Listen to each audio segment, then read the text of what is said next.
IPL 18வது season Chennai super கிங்ஸ்க்கு மிகவும் சொதப்பலாகவே அமைந்துள்ளது.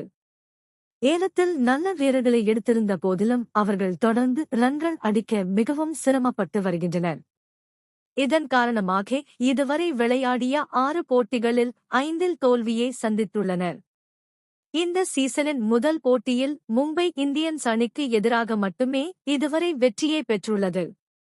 IPL வரலாற்றிலேயே இந்த முறைதான் தொடர்ந்து 5 போட்டிகளில் தோல்வி அடைந்துள்ளது சென்னை சூப்பர் கிங்ஸ் அணி. சென்னை அணியின் கேப்டன் ருதுராஜ் காயம் காரணமாக இந்த சீசனில் இருந்து விலகி உள்ளார். கையில் லேசான எலும்பு முறிவு ஏற்பட்டுள்ளதாக தெரிவிக்கப்பட்டுள்ளது. இதனால் இந்த சீசனில் மீதமுள்ள போட்டிகளுக்கு தோனி கேப்டனாக தொடர்வார் என்று சென்னை சூப்பர் கிங்ஸ் நிர்வாகம் அறிவித்தது. இருப்பினும் தோனியின் கேப்டன்சியின் கீழ் கொல்கத்தா நைட் ரைடர்ஸ் அணிக்கு எதிராக சென்னை மைதானத்தில் CSK மோசமான தோல்வியை சந்தித்தது. 20 ஓவர்களில் 103 ரன்களுக்கு ஆட்டம் இழந்தது. இதனால் சென்னையின் ரசிகர்கள் மிகுந்த வருத்தத்தில் இருந்தனர். மற்ற அணிகளுக்கு எதிரான தோல்வியை விட கொல்கத்தா அணிக்கு எதிரான தோல்வி மிகவும் மோசமாக இருந்தது. இதனால் அணியில் தொடர்ந்து ரன்கள் நடிக்க சிரமப்பட்டு வரும் வீரர்களை வெளியேற்ற உள்ளதாக தகவல்கள் தற்போது வெளியாகியுள்ளது.